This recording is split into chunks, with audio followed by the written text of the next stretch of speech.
नमस्कार, जय जोहार।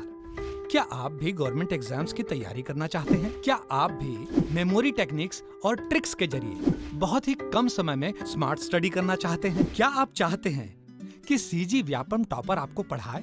तो डाउनलोड करिए योगेंद्र साहू क्लासेस ऐप। यहाँ 10 से अधिक गवर्नमेंट एग्जाम्स क्रैक करने वाले और सीजी व्यापम टॉप करने वाले योगेंद्र सर सीजीपीएससी और सीजी व्यापम के अंतर्गत होने वाले सभी एग्जाम्स की तैयारी कराएं।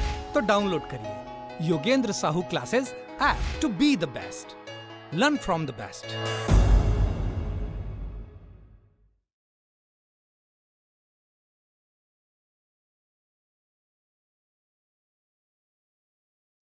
नमस्कार दोस्तों, आप सभी का स्वागत है योगेंद्र साहू ऑनलाइन क्लासेस में।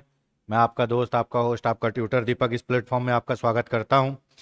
हमारी ये जो पॉलिटी की एमसीक्यूज़ की सीरीज है, उसमें जो छोटे छोटे टॉपिक हैं, जो छोटी छोटी संवैधानिक संस्था है, उनके संबंध में अब जो एमसीक्यूज़ आते हैं, है ना, जो थोड़े बहुत भी इम्पोर्टेंट है एग्ज़ाम की नज़र से, हम उनको भी लेके चल रहे हैं। तो आज हम पढ़ेंगे वित्त आयोग, है ना। इससे क्वेश्चन आते हैं, फ्रिक्वेंटली तो नहीं आते, लेकिन इससे क्वेश्चन आ जाते हैं। और वित्त आयोग के बारे में जानना, डायरेक्टली और इनडायरेक्टली जानना जरूरी है, क्योंकि अगर आप संविधान पढ़ रहे हो और केंद्र और राज्य संबंध के बारे में चर्चा होगी तो वित्त आयोग के बारे में जरूर चर्चा होगी। आप पंचायती राज व्यवस्था पढ़ रहे हो, उसमें भी वित्त आयोग के बारे में चर्चा होगी। तो वित्त आयोग एक इंपॉर्टेंट चैप्टर है, ऐसा कहा जा सकता है। ठीक है, वित्त आयोग का जो कौन से अनुच्छेद में उल्लेख है? अनुच्छेद 280। वित्त आयोग का कौन से अनुच्छेद में उल्लेख है? अनुच्छेद 280 में उल्लेख है। मतलब क्या है? ये एक संवैधानिक संस्था है, क्योंकि इसका उल्लेख संविधान में है। अनुच्छेद 280 में किसका उल्लेख है? वित्त आयोग का उल्लेख है।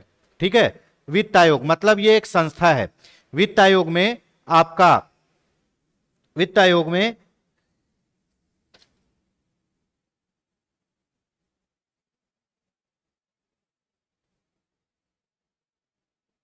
एक अध्यक्ष और 4 अन्य सदस्य रहते हैं दोस्तों। ठीक है, वित्त आयोग में एक अध्यक्ष और उसके 4 अन्य सदस्य रहते हैं। ठीक, वित्त आयोग में एक अध्यक्ष और 4 अन्य सदस्य रहते हैं। इनका काम क्या होता है दोस्तों? इनका काम होता है केंद्र और राज्य के मध्य करों का बंटवारा करना, कि केंद्र से राज्य को कितना पैसा देना है ये बताएगा। ठीक है, उसके बाद वित्तीय सलाह देना ये बताएगा। ठीक है, तो पैसे से संबंधित पूरे सलाह राष्ट्रपति को कौन देता है? वित्त आयोग देता है। वित्त आयोग का गठन कौन करता है? राष्ट्रपति करता है। ठीक है, हर 5 साल में या उससे पहले, हर 5 साल में या उससे पहले राष्ट्रपति द्वारा एक वित्त आयोग का गठन किया जाता है, जिसका काम होता है केंद्र और राज्य के मध्य, ठीक है, क्या? करों का बंटवारा करना। मेन काम क्या है? केंद्र और राज्य के मध्य करों का बंटवारा करना। ठीक है, उसके बाद केंद्र की संचित निधि से राज्यों को क्या अनुदान देना है, कितना पैसा देना है, ये भी वित्त आयोग बताता है। ठीक है, उसके बाद ग्राम पंचायत, जो राज्य का वित्त आयोग है, वो ग्राम पंचायतों को कितना पैसा देना चाहिए, इसके बारे में भी सलाह देता है। तो वित्त आयोग नाम से ही स्पष्ट है दोस्तों, वित्त मतलब पैसा, पैसे से संबंधित आयोग। अनुच्छेद 280, इसका काम है राष्ट्रपति को सलाह देना, क्योंकि इसका गठन कौन करता है? राष्ट्रपति करता है। और यह बताता है कि केंद्र और राज्यों के मध्य पैसे को कितना कितना भाग में बांटना है। तो चलिए आ जाते हैं, वित्त आयोग पढ़ लिए, इसके बारे में अपन इंट्रोडक्शन देख लिए। ठीक है, सामान्य रूप से भारत में प्रति वर्ष बाद वित्त आयोग की नियुक्ति की जाती है। वित्त आयोग का गठन क्यों किया जाता है दोस्तों? राज्यों की वित्तीय स्थिति निर्धारित करने के लिए नहीं, केंद्र सरकार की वित्तीय स्थिति नहीं, केंद्र सरकार के वित्तीय संसाधन निर्धारित करने के लिए नहीं, कुछ निर्धारित नहीं करता है। यह केवल केंद्र और राज्यों के मध्य करों का बंटवारा करता है। इसका काम क्या है दोस्तों? केंद्रीय अनुदान और संघ के राजस्व में राज्यों का अंश निर्धारित करना। ये देखो कि कितना पैसा केंद्र से राज्य को मिलेगा। केंद्र और राज्यों के मध्य करों का बंटवारा करना कौन करता है? वित्त आयोग। ठीक है, निम्न में से किस एक की सिफारिश के आधार पर संघ एवं राज्यों के मध्य वित्तीय वितरण होता है? आपको पता है केंद्र और राज्य के मध्य पैसे का बंटवारा कौन करता है? करों का बंटवारा कौन करता है? वित्त आयोग। इसका ऑप्शन होगा ऑप्शन ए। बहुत छोटा सा ये टॉपिक है दोस्तों। वित्त आयोग का गठन किया जाता है हर 5 साल में, वित्त आयोग का गठन किया जाता है और वो अपनी जो रिपोर्ट देगा वो आने वाले 5 साल तक कार्यशील रहती है, ठीक है ना। तो वित्त आयोग का गठन ये लिखा गया है वित्त आयोग के अनुच्छेद में, हर 5 साल या उससे पहले राष्ट्रपति द्वारा क्या किया जाएगा, एक वित्त आयोग का गठन किया जाएगा 5 साल, ठीक है। उसके बाद नीचे दिए गए कथन है ना कारण है, वित्त आयोग के अध्यक्ष और सदस्यों की योग्यताओं का निर्धारण भारत का राष्ट्रपति करता है। अध्यक्ष व सदस्यों की नियुक्ति भारत के राष्ट्रपति के द्वारा होती है। बताइए, देखिए दोस्तों, वित्त आयोग के एक अध्यक्ष और 4 सदस्यों की नियुक्ति किसके द्वारा की जाती है, राष्ट्रपति के द्वारा। वित्त आयोग के एक अध्यक्ष और 4 सदस्यों की नियुक्ति किसके द्वारा की जाती है, राष्ट्रपति के द्वारा, तो ये सही है। लेकिन वित्त आयोग के है ना सदस्यों की योग्यता का निर्धारण कौन करता है, यह करता है संसद। कौन करता है, संसद, विधि बनाकर, संसद द्वारा विधि बनाकर, कानून बनाकर, ठीक है। वित्त आयोग के अध्यक्षों और सदस्यों की योग्यताओं का निर्धारण किया जाता है। वहां कानून बना देंगे कि भाई, वहां कानून बना देंगे क्या कि भाई ये योग्यता का आदमी वित्त आयोग में बैठेगा, तो संसद कानून द्वारा बनाती है। तो क्या है, ए गलत है किंतु आर सत्य है। इसका उत्तर क्या होगा, ए गलत है किंतु आर सत्य है, ठीक है, ऑप्शन डी। क्यों, क्योंकि वित्त आयोग के अध्यक्ष और सदस्यों की नियुक्ति भारत के राष्ट्रपति द्वारा होती है, ये सही है। लेकिन वित्त आयोग के सदस्यों की योग्यता कौन निर्धारित करता है, संसद। 12वें वित्त आयोग के अध्यक्ष कौन से थे जी, 12वें वित्त आयोग के, ठीक है, बताइए 12वें वित्त आयोग के अध्यक्ष कौन थे।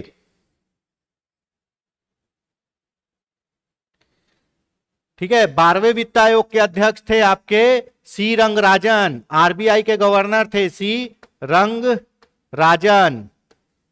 13वें वित्त आयोग के कौन थे, विजय केलकर। 14वें वित्त आयोग के कौन थे, वाई वी रेड्डी। 15वें वित्त आयोग के कौन थे, एन के सिंह। और वर्तमान में 16वें वित्त आयोग के कौन है, बहुत इंपॉर्टेंट है, अरविंद पनगड़िया। ये आपको नाम याद करना पड़ेगा, ठीक है। देखिए दोस्तों, 12वें वित्त आयोग, 12वें वित्त आयोग का अध्यक्ष कौन थे, सी रंगराजन। 12वें वित्त आयोग के अध्यक्ष कौन थे, सी रंगराजन, ठीक है। 12वें वित्त आयोग के अध्यक्ष थे सी रंगराजन। इनका रिपोर्ट चला 2005 से 2010 तक। 13वें वित्त आयोग के कौन थे, 13वें वित्त आयोग के अध्यक्ष थे आपके विजय केलकर। इनका रिपोर्ट चलेगा 10 से 15 तक। 14वें वित्त आयोग के अध्यक्ष कौन थे, वाई वी रेड्डी। इनका रिपोर्ट चलेगा 15 से 20 तक, है ना। 15वें वित्त आयोग के अध्यक्ष कौन थे, 15वें वित्त आयोग के अध्यक्ष थे एनकेसी। इनका रिपोर्ट चलेगा 2020 से 2025 तक। अब 6वें वित्त आयोग का क्या कर दिया गया है, 16वें वित्त आयोग का गठन कर दिया गया है, जो 2025 से पहले अपनी रिपोर्ट दे देगा और उसकी उस रिपोर्ट को 2025 से 2030 तक फॉलो किया जाएगा। तो हर 5 साल की समाप्ति पर या उससे पहले वित्त आयोग का गठन कर लिया जाता है, जो अपना रिपोर्ट देता है और आने वाले 5 साल में उस रिपोर्ट को फॉलो किया जाता है। तो भैया 16वें वित्त आयोग के अध्यक्ष अभी कौन है, अरविंद पनगड़िया है। ये रिपोर्ट देंगे ना, उस रिपोर्ट को फॉलो करेंगे 2025 से 2030 तक, ठीक है।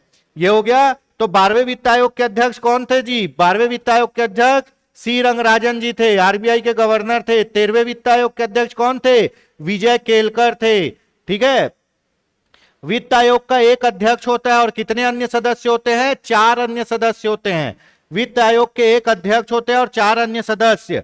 इन सभी की नियुक्ति कौन करता है, इन सभी की नियुक्ति करता है राष्ट्रपति, है ना। एक वित्त आयोग का अध्यक्ष और 4 अन्य सदस्य, इनके वेतन भत्ते सब समान होते हैं ना। अध्यक्ष के भी और अन्य सदस्यों के भी वेतन भत्ते सब समान होते हैं। किसके बराबर होते हैं, सर्वोच्च न्यायालय के न्यायाधीश के बराबर होते हैं। वित्त आयोग के अध्यक्ष और सदस्यों के वेतन और भत्ते सर्वोच्च न्यायालय के न्यायाधीश के बराबर होते हैं, ठीक है। और अध्यक्ष और सदस्य सबके वेतन भत्ते समान होते हैं। तो इसमें एक अध्यक्ष और 4 अन्य सदस्य होते हैं। ठीक है, निम्नलिखित में से कौन वित्त आयोग द्वारा की गई प्रत्येक सिफारिशों को संसद के प्रत्येक सदन में रखवाता है? देखिए भाई, वित्त आयोग के अध्यक्ष और सदस्यों की नियुक्ति कौन करता है? राष्ट्रपति। और ये अपना प्रतिवेदन किसको देंगे? राष्ट्रपति। फिर उस प्रतिवेदन को वो संसद में, लोकसभा और राज्यसभा में रखवाता है। तो यहां ऑप्शन होगा राष्ट्रपति। ठीक है, चलिए यहां तक हो गया। ठीक, ये थे आपके वित्त आयोग के क्वेश्चन। कुछ ज्यादा भारी भरकम है नहीं ये। ठीक है, तो ये नॉर्मल पूछ देता है, इसीलिए इसको 2-4 क्वेश्चन इसको रखा गया था। अब एक मोस्ट इंपॉर्टेंट, योजना आयोग और नीति आयोग। योजना आयोग और नीति आयोग। ठीक है, सबसे पहले ये जान लो कि ये क्या है? संविधानेतर संस्था है। क्या है? संविधानेतर संस्था है। मतलब इन संस्था का संविधान में कोई उल्लेख नहीं है। किसी अनुच्छेद में योजना आयोग, नीति आयोग और राष्ट्रीय विकास परिषद तीनों का संविधान में उल्लेख नहीं है। इसीलिए संविधानेतर मतलब संविधान से अतर, संविधान से अलग संस्था है।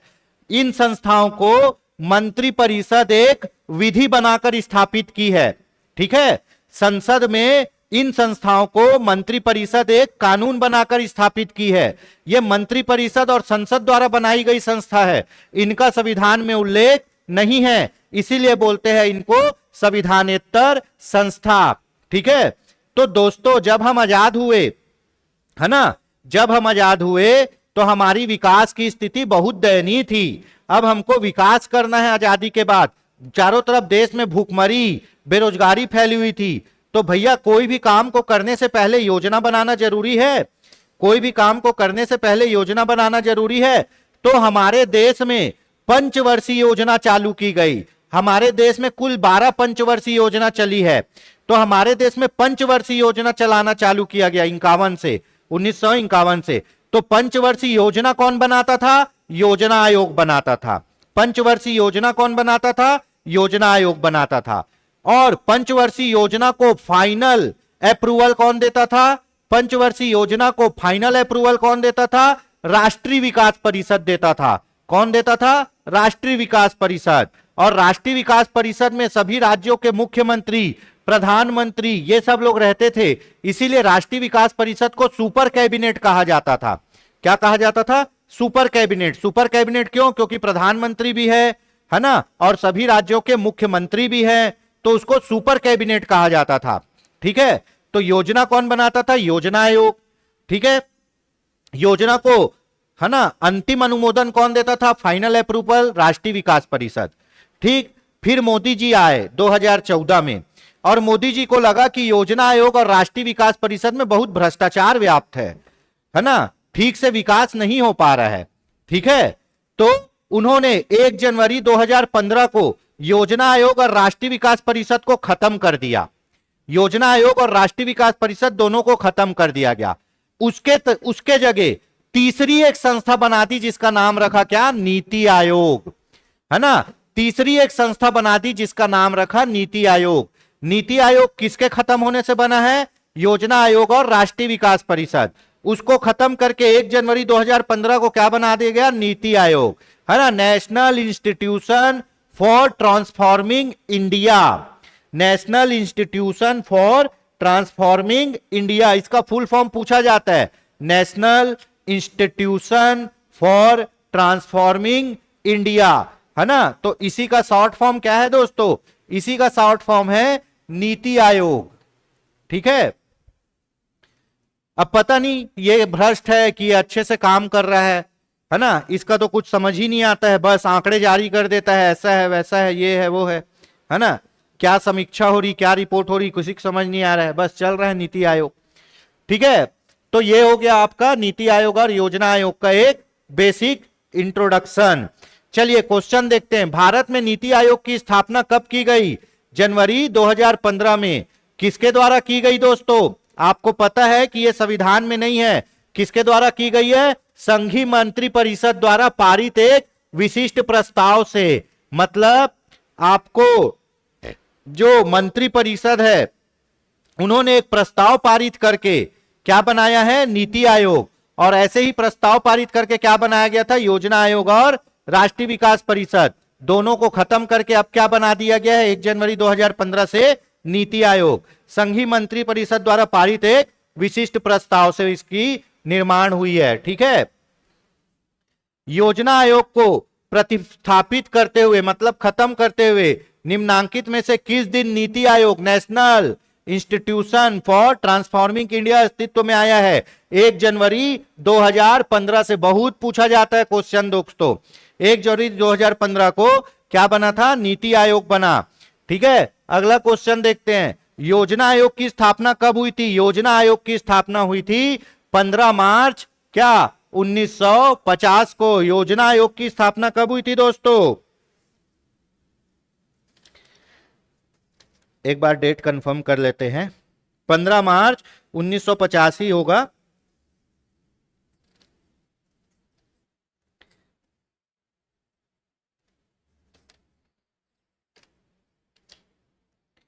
ठीक है, कब हुई थी? 15 मार्च 1950 को योजना आयोग की स्थापना हुई थी दोस्तों। योजना आयोग की स्थापना कब हुई थी? 15 मार्च 1950। ठीक है, पर इसको 1 जनवरी है ना 2015 को खत्म कर दिया गया और क्या बनाया गया, नीति आयोग। योजना आयोग की स्थापना की गई थी, योजना आयोग की भी स्थापना की गई थी संघीय मंत्री परिषद द्वारा एक विशेष प्रस्ताव पास करके। ठीक है, राष्ट्रीय विकास परिषद की भी स्थापना की गई थी संघीय मंत्री परिषद द्वारा एक विशेष प्रस्ताव पास करके। ठीक है मेरे दोस्तों, याद रखिए ये एक संविधानेतर संस्था है।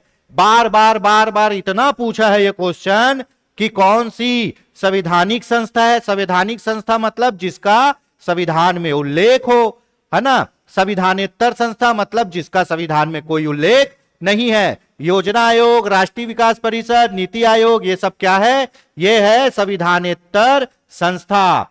ठीक है, इसकी स्थापना हुई संघीय मंत्री परिषद द्वारा एक विशेष प्रस्ताव पारित करके, संसद द्वारा कानून बनाकर नहीं, संघीय मंत्री परिषद द्वारा।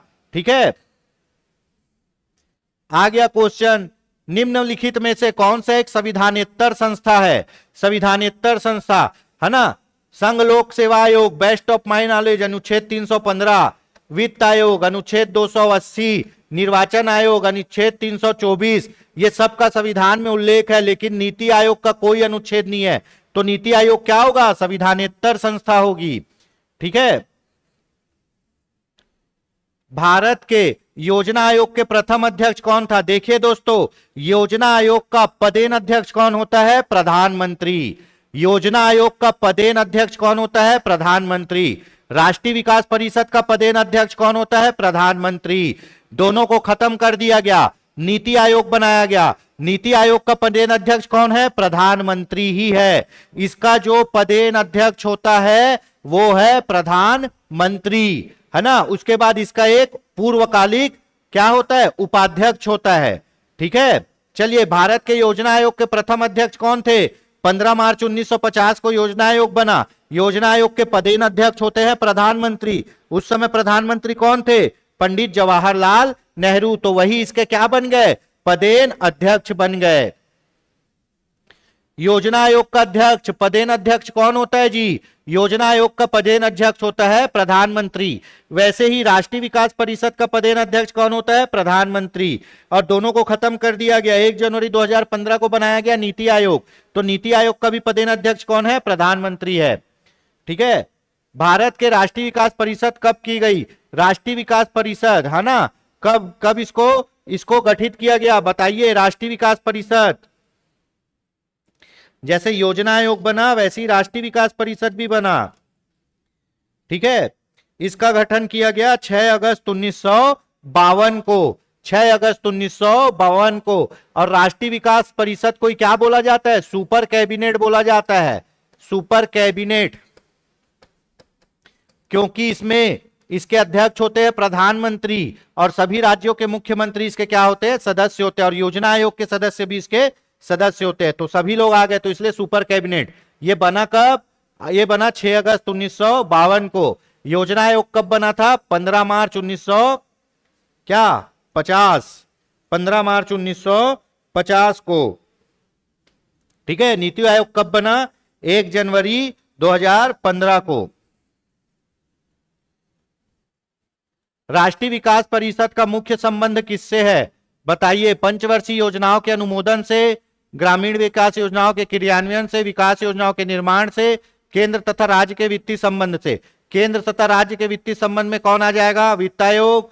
विकास योजनाओं के निर्माण में योजना आयोग। ग्रामीण विकास योजनाओं के क्रियान्वयन में इसमें आपका ग्राम पंचायत आ जाएगा।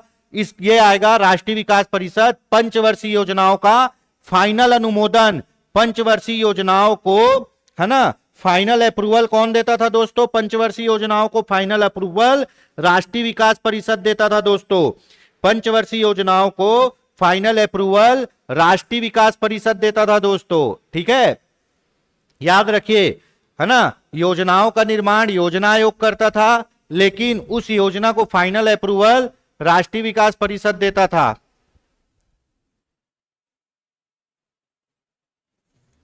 ठीक है, चलिए आगे देखते हैं।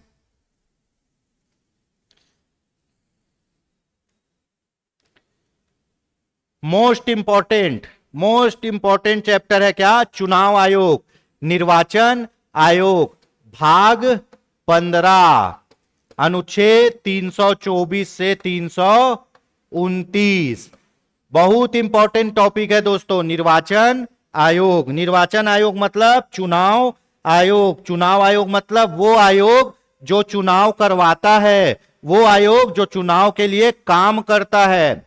ठीक है, ये एक अर्ध न्यायिक संस्था है। चुनाव आयोग के पास भी बहुत पावर होता है। जब आचार संहिता लगती है ना, तो सबसे पावरफुल आयोग बन जाता है चुनाव आयोग, है ना। इसके बारे में पढ़ना है, इससे क्वेश्चन आता ही आता है, एकदम डन है, एकदम डन है कि इससे क्वेश्चन आएंगे दोस्तों चुनाव आयोग से। ठीक है, तो चुनाव आयोग को थोड़ा अच्छे से पढ़ना है। चलिए प्रारंभ करते हैं, है ना। भारत का संविधान निम्नलिखित अनुच्छेद में से किस एक के अंतर्गत एक निर्वाचन आयोग का प्रावधान करता है ना। निर्वाचन आयोग संविधान के भाग 15 अनुच्छेद 324 से 329 तक, 324 से 329 तक किसका प्रावधान करता है? निर्वाचन आयोग का। इसका संविधान में उल्लेख है, इसीलिए इसको क्या बोलेंगे? इसको बोलेंगे संवैधानिक संस्था बोलेंगे। ठीक है, तो ये तो अनुच्छेद पूछता ही है, ये अनुच्छेद पूछता ही है कि निर्वाचन आयोग कौन से अनुच्छेद में, 324 में, और पूरा कहां तक है? 324 से 329। संविधान के कौन से भाग में? भाग 15 में। ठीक है, देखिए भारत के मुख्य चुनाव आयुक्त को नियुक्त किया जाता है ना। मुख्य चुनाव आयुक्त, है ना, चीफ इलेक्शन ऑफिसर, मुख्य चुनाव आयुक्त को किसके द्वारा नियुक्त किया जाता है? किसके द्वारा दोस्तों? राष्ट्रपति के द्वारा नियुक्त किया जाता है। किसके द्वारा नियुक्त किया जाता है? राष्ट्रपति के द्वारा। ठीक है,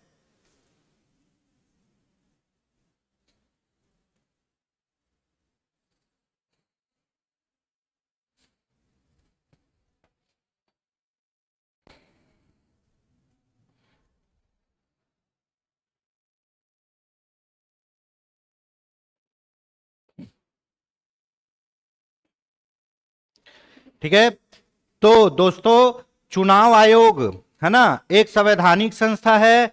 ठीक है, इसमें चुनाव आयोग में, ठीक है, मुख्य चुनाव आयुक्त और अन्य आयुक्त, इसकी नियुक्ति कौन करता है? राष्ट्रपति करता है। वर्तमान में चुनाव आयोग में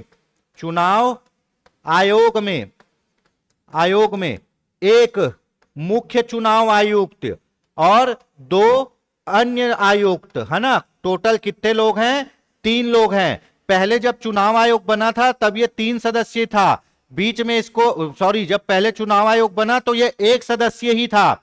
फिर उसके बाद इसको 3 सदस्य किया गया, फिर 1 सदस्य किया गया, फिर वापस अब 3 सदस्य ही है ना। एक मुख्य चुनाव आयुक्त और 2 अन्य चुनाव आयुक्त, और इन लोग अपने काम के लिए प्रादेशिक आयुक्त भी नियुक्त कर देते हैं। मतलब अलग अलग प्रदेश, अलग अलग जगह अलग अलग आयुक्त।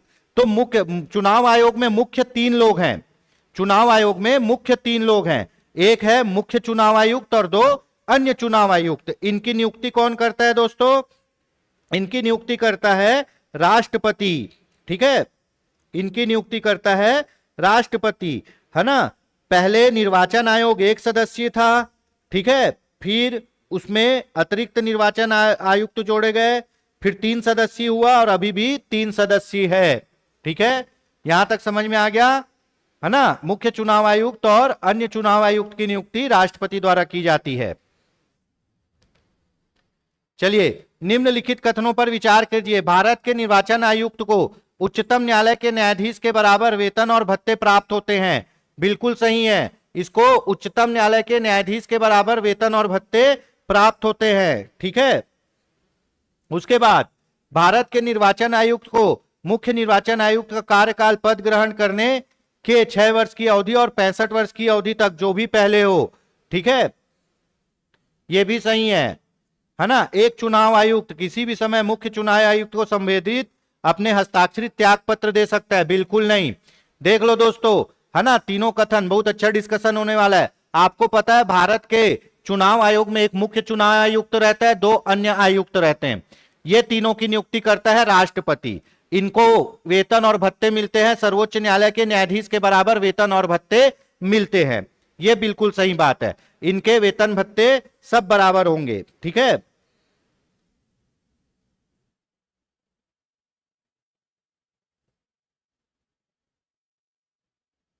ठीक है, सर्वोच्च न्यायालय के, है ना, मुख्य चुनाव सर्वोच्च न्यायालय के न्यायाधीश के बराबर वेतन और भत्ते मिलते हैं। किसको?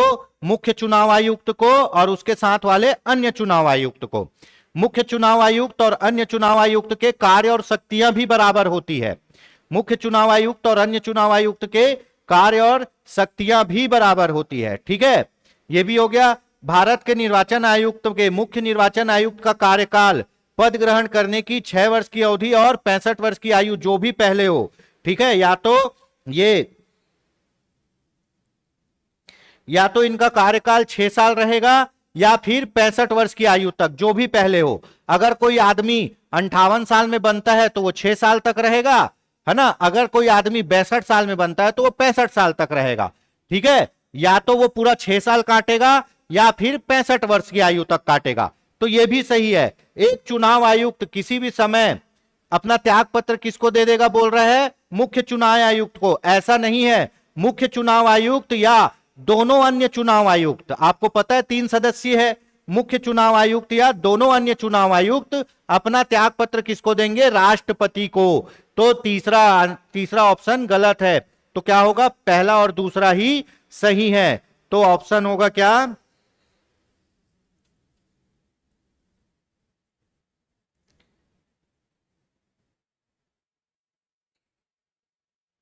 ऑप्शन होगा ए। ठीक है, ऑप्शन होगा ए, है ना। देख लेते हैं भारत के निर्वाचन आयोग का मुख्य न्यायाधीश के बराबर। ठीक है, वेतन भत्ते, कार्यकाल 6 वर्ष या 65 वर्ष, ये भी सही है। त्याग पत्र देंगे राष्ट्रपति को, है ना। तो ये गलत हो गया। भारत में मुख्य निर्वाचन आयुक्त की पदावधि क्या है?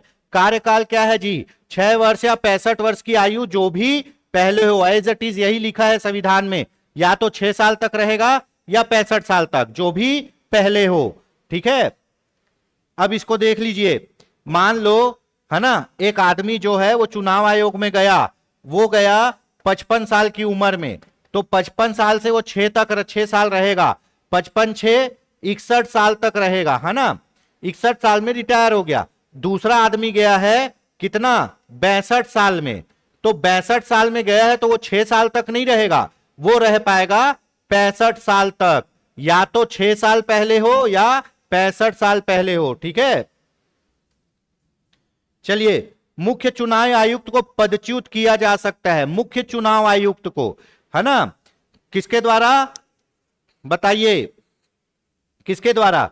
देखिए भाई, हमारे यहां एक वर्ड है महाभियोग। महाभियोग वर्ड किसके लिए यूज किया जाता है? केवल और केवल राष्ट्रपति के द्वारा।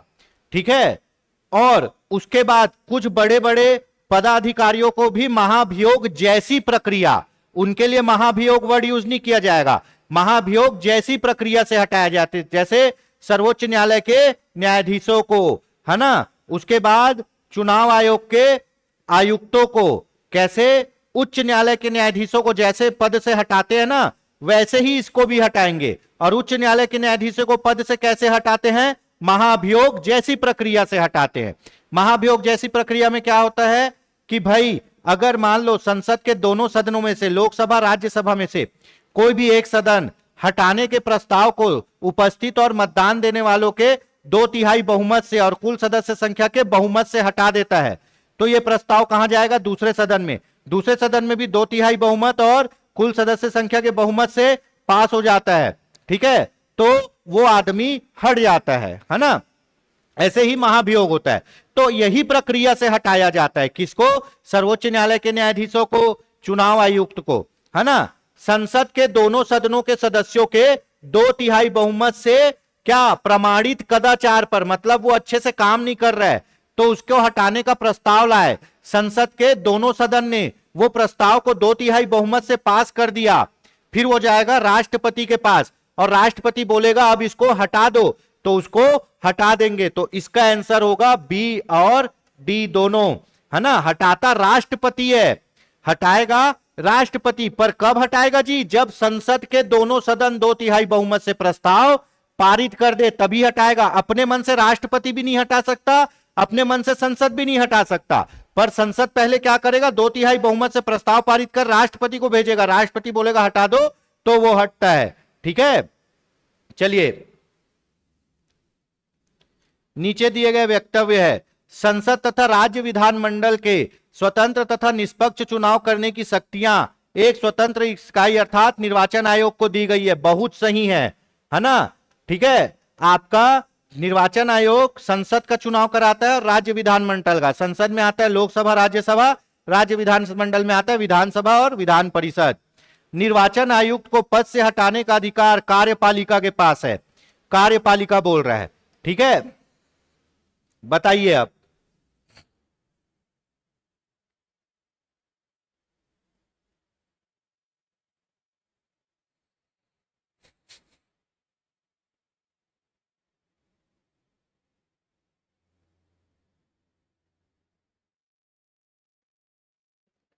ठीक, देखिए क्वेश्चन थोड़ा घुमाया है और जो ऑप्शन लिया है हम उसके अनुसार चलेंगे।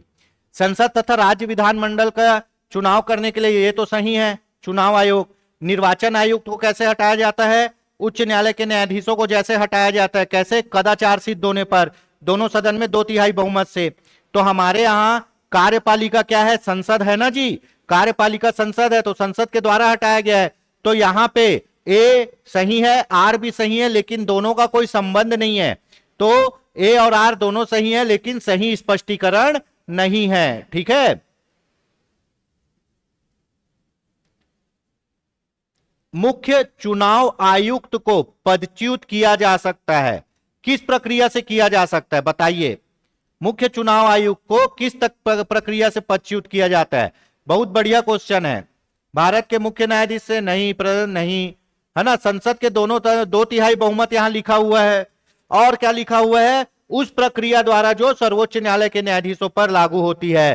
तो भैया संविधान में यही लिखा गया है कि मुख्य चुनाव आयुक्त और अन्य चुनाव आयुक्त को, मुख्य चुनाव आयुक्त को कैसे हटाया जाएगा? उस प्रक्रिया से जिस प्रक्रिया से सर्वोच्च न्यायालय के न्यायाधीशों को हटाया जाता है, और उस प्रक्रिया को बोलते हैं महाभियोग जैसी प्रक्रिया। जैसी प्रक्रिया ना, महाभियोग नहीं। महाभियोग केवल और केवल राष्ट्रपति के लिए, महाभियोग जैसी प्रक्रिया बाकी लोगों के लिए। तो उस प्रक्रिया को कहते हैं जिस प्रक्रिया से सर्वोच्च न्यायालय के न्यायाधीशों को हटाया जाता है। इसका ऑप्शन होगा ऑप्शन बी। आपको यह नहीं लगाना है, अगर यह ऑप्शन नहीं होता बी तब आप ए में जाते, लेकिन यहां एज इट इज नाम लिख दिया है उस प्रक्रिया से जो सर्वोच्च न्यायालय के न्यायाधीशों पर लागू होती है।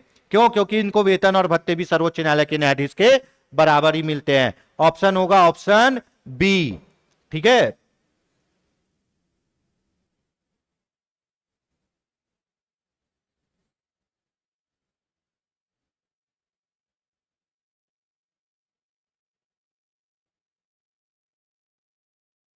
ठीक है, तो भैया देखिए यहां मुख्य चुनाव आयुक्त को हटाने के लिए मुख्य चुनाव आयुक्त को हटाने के लिए सर्वोच्च न्यायालय के न्यायाधीश को हटाने वाली प्रक्रिया का प्रयोग किया जाएगा, लेकिन अन्य चुनाव आयुक्त को हटाने के लिए क्या किया जाएगा? राष्ट्रपति नॉर्मल हटा सकता है। किसकी सलाह पर? मुख्य चुनाव आयुक्त की सलाह पर।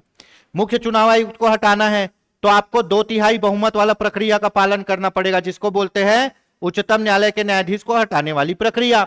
लेकिन नीचे के जो अन्य सामान्य निर्वाचन आयुक्त हैं, नीचे के जो दो अन्य सदस्य हैं, है ना, नीचे के दो जो अन्य सदस्य हैं जिनको अन्य निर्वाचन आयुक्त बोलते हैं, उनको हटाने के लिए क्या करना पड़ेगा? उनको राष्ट्रपति हटा सकता है। किसकी सलाह पर? किसकी सलाह पर? की मुख्य निर्वाचन आयुक्त की सलाह पर। तो ये डिफरेंस है। मुख्य निर्वाचन आयुक्त को उच्च न्यायालय, उच्चतम न्यायालय के न्यायाधीश के जैसे हटाते वैसे हटा देंगे।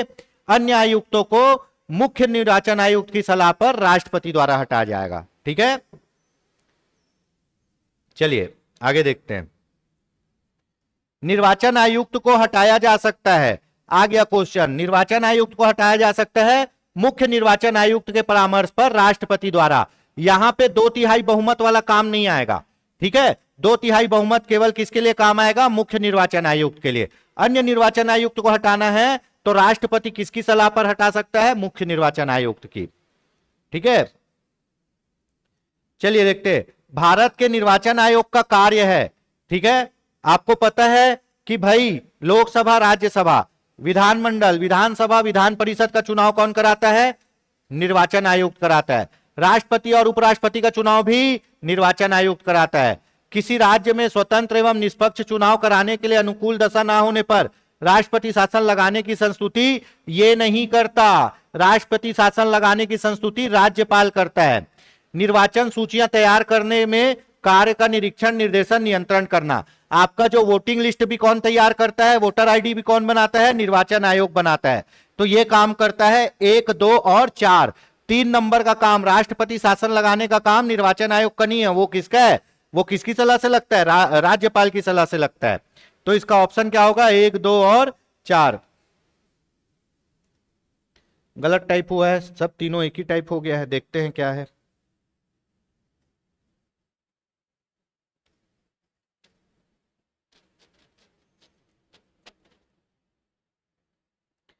इसका ऑप्शन होगा ऑप्शन बी, 1, 2 और 4। यहां 4 है ना? ठीक है, ऑप्शन बी 1, 2 और 4। निम्न में से कौन सा चुनाव निर्वाचन आयोग द्वारा संपादित नहीं किया जाता? बहुत बढ़िया क्वेश्चन है। लोकसभा का चुनाव कराता है, राज्यसभा का चुनाव कराता है, राष्ट्रपति का चुनाव ये भी कराता है। स्थानीय निकाय, ग्राम पंचायत, नगरीय निकाय और सहकारी सोसाइटी, है ना? स्थानीय निकाय में क्या आएगा? ग्राम पंचायत। ठीक है, नगरीय निकाय मतलब आपका क्या आएगा जी? नगर निगम, नगर पालिका का चुनाव। और किसका? सहकारी सोसाइटी, सहकारी सोसाइटी। इसका चुनाव कौन कराता है? इसका चुनाव कराता है राज्य निर्वाचन आयोग, राज्य का निर्वाचन आयोग, राज्य निर्वाचन आयोग, जिसका उल्लेख है किसमें? 243 के, 243 के और 243 जेड ए, 243 जेड ए में, है ना? 243 के पंचायती राज व्यवस्था में, 243 जेड ए किसमें? नगरीय निकाय में। ठीक है, बाकी ये तीनों का चुनाव कौन कराता है? केंद्र का निर्वाचन आयोग। स्थानीय निकायों का चुनाव कौन कराता है? स्थानीय निकाय में आएंगे ग्राम पंचायत, नगरीय निकाय और सहकारी सोसाइटी। इसका चुनाव कराएगा आपका राज्य का निर्वाचन आयोग। तो इसका ऑप्शन क्या होगा दोस्तों? ऑप्शन होगा ऑप्शन डी। ठीक है,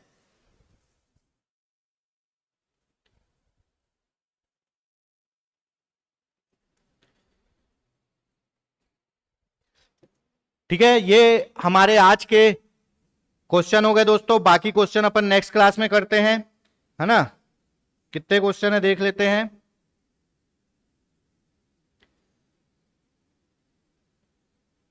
ठीक है, चलिए इसको कंप्लीट कर ही लेते हैं। 10 क्वेश्चन को क्या छोड़ना। तो 10 तक हो गया। चलिए 11वां क्वेश्चन, निम्नलिखित कथनों पर विचार करिए। भारत का निर्वाचन आयोग 5 सदस्यीय निकाय है आपको पता है निर्वाचन आयोग 3 सदस्यीय निकाय है। संघ का गृह मंत्रालय आम चुनाव और उपचुनाव दोनों के लिए चुनाव कार्यक्रम तय करता है। ठीक है। निर्वाचन आयोग मान्यता प्राप्त राजनीतिक दलों के विभाजन विलय से संबंधित विवाद का निपटारा करता है। बताइए, है ना, जो था सही, जो पता था उसको तो पहले ही गलत कर चुके। बताइए भाई क्या होगा।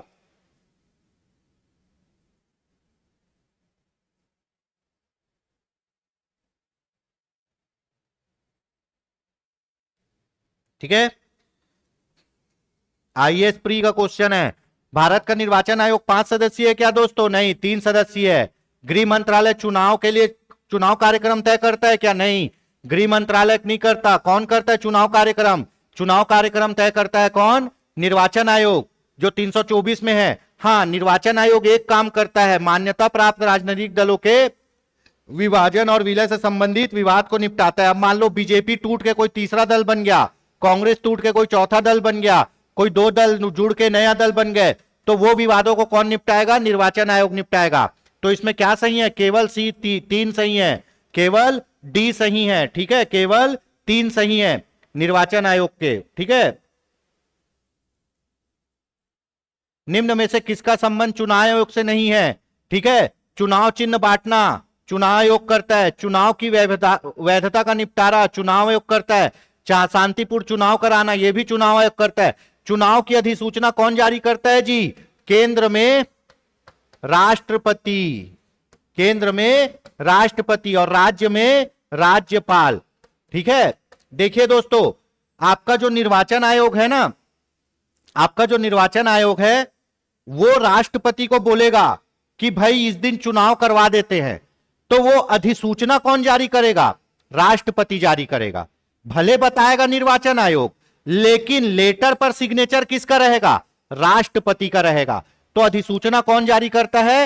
राष्ट्रपति। किसके? लोकसभा और राज्यसभा के चुनाव की अधिसूचना कौन जारी करेगा? राष्ट्रपति। विधानसभा और विधान परिषद के चुनाव की अधिसूचना कौन जारी करेगा? राज्यपाल। पर किसके सलाह से? निर्वाचन आयोग के। तो अधिसूचना जारी करना किसका काम नहीं है? निर्वाचन आयोग का। यह है राज्यपाल और राष्ट्रपति का। किसी चुनाव में किसी पार्टी को, जो राजनीतिक पार्टी है, जो राष्ट्रीय दल है, जो राष्ट्रीय दल है उनका तो चुनाव चिन्ह फिक्स है। जो क्षेत्रीय दल है या जिनको मान्यता नहीं है उनको या निर्दलियों को चुनाव चिन्ह कौन बांटता है? चुनाव आयोग बांटता है। चुनाव सही सॉर्ट हो यह कौन देखता है? चुनाव आयोग देखता है। चुनाव शांतिपूर्ण हो यह कौन देखता है? चुनाव आयोग देखता है। वोटर आईडी कौन बनाता है? चुनाव आयोग बनाता है। वोटर लिस्ट कौन बनाता है? चुनाव आयोग बनाता है। ठीक है। तो ये सभी काम किसके हैं? चुनाव आयोग के। चुनाव को पूरा चलाने का काम चुनाव आयोग का है। बस अधिसूचना राष्ट्रपति और राज्यपाल जारी करते हैं। ठीक है। सांसदों की अयोग्यता संबंधी विवाद पर निर्णय कौन लेता है जी? आपको पता है किसी भी सदस्य की योग्यता संबंधी विवाद पर निर्णय केंद्र में राष्ट्रपति चुनाव आयोग के परामर्श से, राज्य में राज्यपाल चुनाव आयोग के परामर्श से। तो निर्वाचन आयोग के परामर्श से राष्ट्रपति, सांसदों मतलब कौन? लोकसभा और राज्यसभा के सदस्यों के अगर योग्यता संबंधी प्रश्न किए, गलत ढंग से सदस्य तो नहीं बन गया है ना, तो उसका निर्णय करेगा राष्ट्रपति। पर किससे सलाह लेकर? निर्वाचन आयोग से सलाह लेकर। यदि किसी राज्य विधानसभा में निर्वाचन में निर्वाचित घोषित होने वाला प्रत्याशी अपनी निक्षिप्त राशि, जमानत राशि खो देता है, उसका अर्थ है, बताइए, ये थोड़ा क्वेश्चन घुमाया है। जमानत राशि है ना, जब आप चुनाव लड़ते हो तो आपको एक अमाउंट कहां जमा करना पड़ता है? निर्वाचन आयोग के पास फॉर्म भरते समय। अगर आपको एक निश्चित वोट ना मिले तो आपका क्या हो जाएगा? जमानत राशि जब्त हो जाएगा। क्या होगा? जमानत राशि जब्त हो जाएगा। कुल वैध मतों का कितना? कुल वैध मतों का अगर 1/6 हिस्सा ना मिले तो जमानत क्या हो जाता है? जब्त हो जाता है। जमानत क्या हो जाता है जी? जब्त हो जाता है। जमानत राशि कितनी कितनी है? पढ़ाए ना।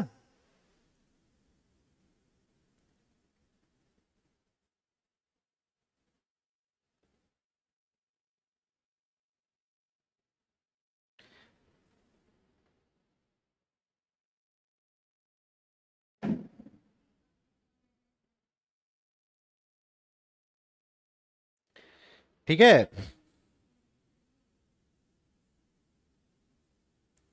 जमानत राशि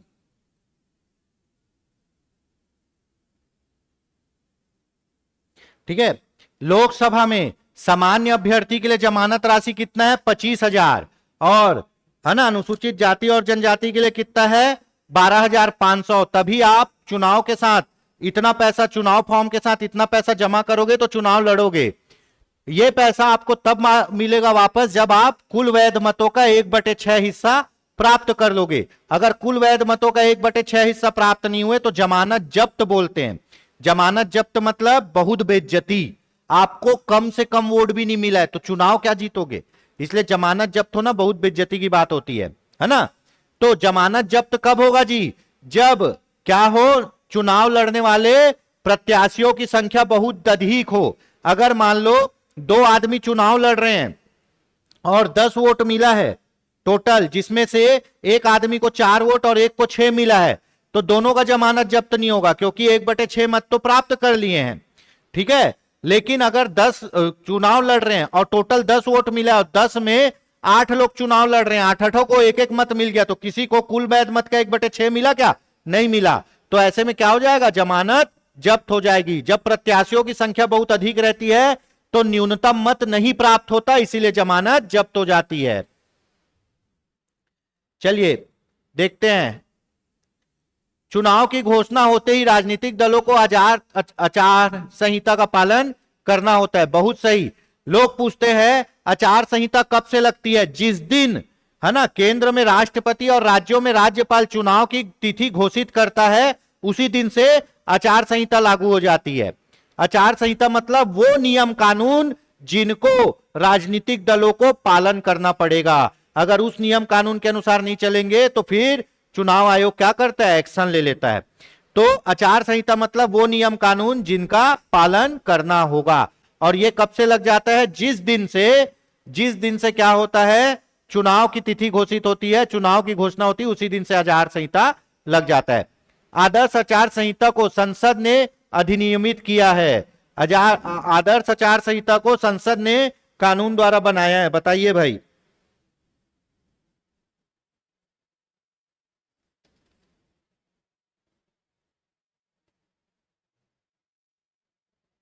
ठीक है। चलिए, पहला भी सही है और दूसरा भी सही है। आदर्श आचार संहिता को कानून बनाकर किसने बनाया है? संसद ने बनाया है। तो ए और आर दोनों सही हैं।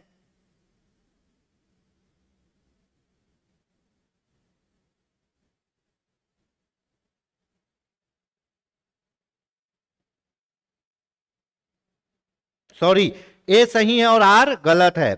ए सही है और आर गलत है। हाँ, ये भी गलत होगा। ए सही है और आर गलत है ना। चुनाव की घोषणा होते ही राजनीतिक दलों को आचार संहिता का पालन करना पड़ता है। हाँ, करना पड़ता है। आदर्श आचार संहिता को संसद ने अधिनियमित किया है? नहीं, संसद ने अधिनियमित नहीं किया है।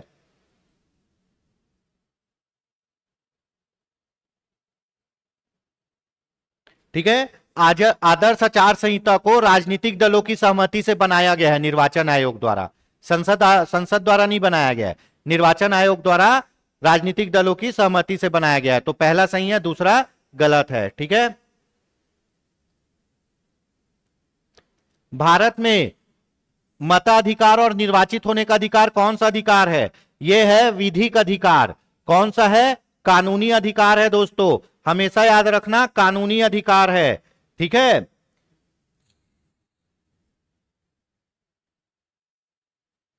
ठीक है। लोक प्रतिनिधि अधिनियम 1951 की धारा 62 में वर्णित है। ठीक है। लोक प्रतिनिधि अधिनियम 1951 की धारा 62 में अधिनियम 1951 का, उसमें आपके मताधिकार और निर्वाचित होने अधिकार को क्या कहा गया है? विधिक अधिकार। विधि मतलब कानूनी अधिकार है दोस्तों, मूल अधिकार नहीं है। अगर मूल अधिकार होता और आप वोट नहीं दिए हो तो आपके एकलौते के लिए वोट दिलाने के लिए वापस चुनाव करना पड़ जाता। क्यों? क्योंकि मूल अधिकार को कोई नहीं छीन सकता। तो मौलिक अधिकार मतलब अगर बना दिए तो भैया फिर अगर वोट नहीं दिए हो तो वोट देना पड़ेगा। अगर आप किसी कारण से वोट नहीं दे पाए और आप बाद में बोल रहे हो मेरे को वोट देना है, तो आपके लिए फिर से चुनाव होगा। क्यों? क्योंकि मौलिक अधिकार है, उसको छीन नहीं सकते। तो ये मौलिक अधिकार नहीं है। नैसर्गिक अधिकार मतलब जो प्रकृति ने आपको दिया है ना, जो प्रकृति ने, वो भी नहीं है। संवैधानिक अधिकार मतलब जो संविधान ने दिया है, वो भी नहीं है। विधिक अधिकार है, कानून ने दिया है आपको ये अधिकार। तो हमेशा याद रखना, वोट डालने का अधिकार एक विधिक अधिकार है, कानूनी अधिकार। भारत में मत देने का अधिकार निम्नलिखित अधिकारों में से कौन सा अधिकार है जी? मौलिक अधिकार नहीं है, संवैधानिक नहीं है, प्राकृतिक नहीं है, क्या है? विधिक अधिकार, है ना। कौन से? जनप्रतिनिधि अधिनियम, अधिनियम 1951 की धारा 62 में कहा गया है, कानूनी अधिकार है। बहुत इंपॉर्टेंट क्वेश्चन आया है दोस्तों, है ना। नवयुवकों द्वारा 18 वर्ष की आयु पर मताधिकार पहली बार प्रयोग किया गया, कौन से आम चुनाव में प्रयोग किया गया? ठीक है, 61वें संविधान संशोधन 1889 में। कौन सा? 61वें 61 संविधान संशोधन, 61 संविधान संशोधन, है ना, 1989 में, है ना। क्या किया गया? आपके वोट डालने की आयु को 21 वर्ष से घटाकर कितनी कर दी गई? 18 वर्ष। 21 वर्ष से घटाकर कितनी कर दी गई? 18 वर्ष। ठीक है, 21 वर्ष से घटाकर 18 वर्ष कर दी गई, है ना। और राजीव गांधी के शासनकाल में, और उसी समय फिर राजीव गांधी पूर्ण बहुमत से चुन के आ गए। ठीक है, तो संविधान संशोधन कौन सा? 61वां। और 89 में वोट डालने की क्या आयु को 18 वर्ष कर दी गई, 21 वर्ष से घटाकर 18 वर्ष कर दी गई। ठीक है, तो अचानक वोटर बढ़ गए। 21 वर्ष में वोटर कम थे, 18 वर्ष किए तो बहुत लोग आ गए, वोटर्स बढ़ गए। फिर मेरे ख्याल से राजीव गांधी पूर्ण बहुमत से और जीत के आए। तो पहली बार प्रयोग कब किया गया? 89 के चुनाव में। किसमें? सॉरी, 90 के चुनाव में। किसमें? 1990 के चुनाव में। बदला कब गया? 89 में। बदला कब गया? 89 में। ठीक है, बदला कब गया? 89 में। और पहला प्रयोग 90 में किया गया, 61वां संविधान संशोधन 1989। केंद्र और राज्य की व्यवस्थापिकाओं के लिए मतदान की न्यूनतम उम्र 21 वर्ष से घटाकर 18 वर्ष कब की गई? 61वां संविधान संशोधन 89 में।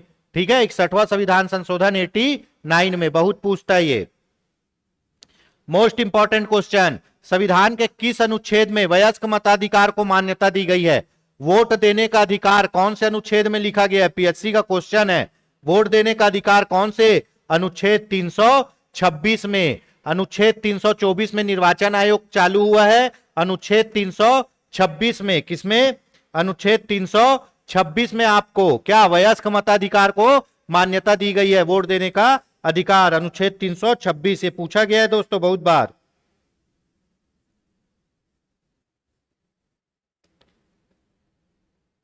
ठीक है, चलिए अगला क्वेश्चन देखते हैं। लोकसभा एवं विधानसभा में सीटों के आरक्षण से संबंधित निम्नलिखित कथनों को पढ़िए। लोकसभा की 543 सीटों में 84 सीटें अनुसूचित जाति के लिए और 44 सीटें अनुसूचित जनजाति के लिए आरक्षण है। किसी निर्वाचन क्षेत्र को आरक्षित करने का निर्णय परिसीमन आयोग द्वारा लिया जाता है। परिसीमन आयोग की नियुक्ति लोकसभा के स्पीकर द्वारा की जाती है। बताइए, बढ़िया क्वेश्चन है।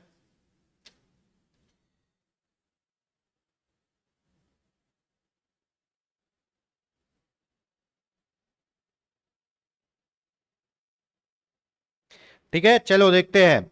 सबसे पहले लोकसभा की 543 सीट है, हाँ है, अभी 543 सीट पे चुनाव हुए। उसमें अनुसूचित जाति 84 सीट है, अनुसूचित जाति 84 सीट है। अनुसूचित जनजाति 44 सीट है, नहीं, अनुसूचित जनजाति 47 सीट है। ये देखो डिजिट में हेरफेर हो गया। लोकसभा की 543 सीट में अनुसूचित 84 सीट किसकी है? अनुसूचित जातियों की। और 44 सीट किसकी है? अनुसूचित जनजातियों की। नहीं, 47 सीट अनुसूचित जनजातियों की है। कितनी? 47। किसी निर्वाचन क्षेत्र को आरक्षित करने का निर्णय परिसीमन आयोग द्वारा लिया जाता है। बताइए,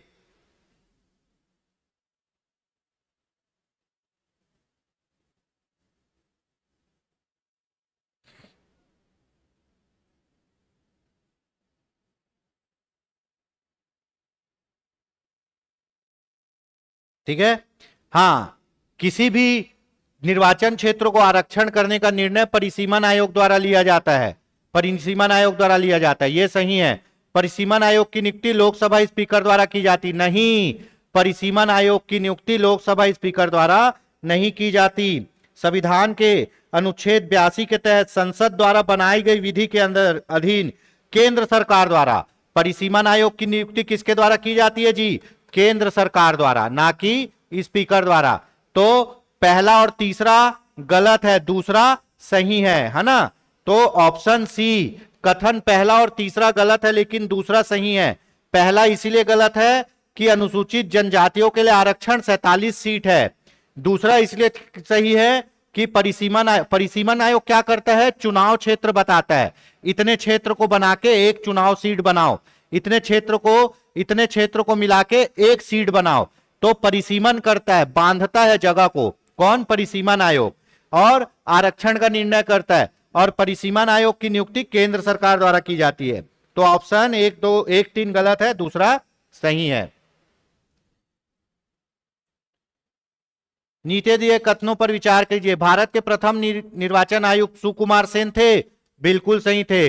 भारत की प्रथम महिला मुख्य निर्वाचन आयुक्त वीएस रामा देवी थी, सही है। तो 1 और 2 दोनों सही है। ये नाम पूछा जाता है जी। भारत के पहले चुनाव आयुक्त कौन थे? सुकुमार सेन थे।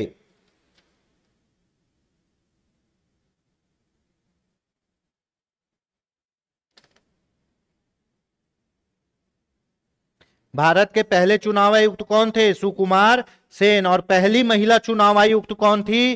पहली महिला चुनाव आयुक्त वीएस रामा देवी थी। तो ऑप्शन सी 1 और 2 दोनों सही है, ये पूछा जाता है। ठीक है, तो ये हो गया आपका काफी इंपॉर्टेंट आज का चैप्टर रहा, ये चुनाव आयोग भी खत्म। तो होप सो दोस्तों आपको ये डिस्कशन समझ में आया होगा। ये संस्थाएं छोटी छोटी है, इससे एक दो क्वेश्चन आते रहते हैं, इंपॉर्टेंट है, इसीलिए इनका इतना अध्ययन किया गया है। तो मुझे लगता है कि आपको ये समझ में आया होगा। कैसे लग रहा है आपको ये सीरीज, कमेंट करके बताइए, और जो भी डाउट है आप कमेंट में पूछ सकते हैं। जय हिंद, जय भारत, जय छत्तीसगढ़।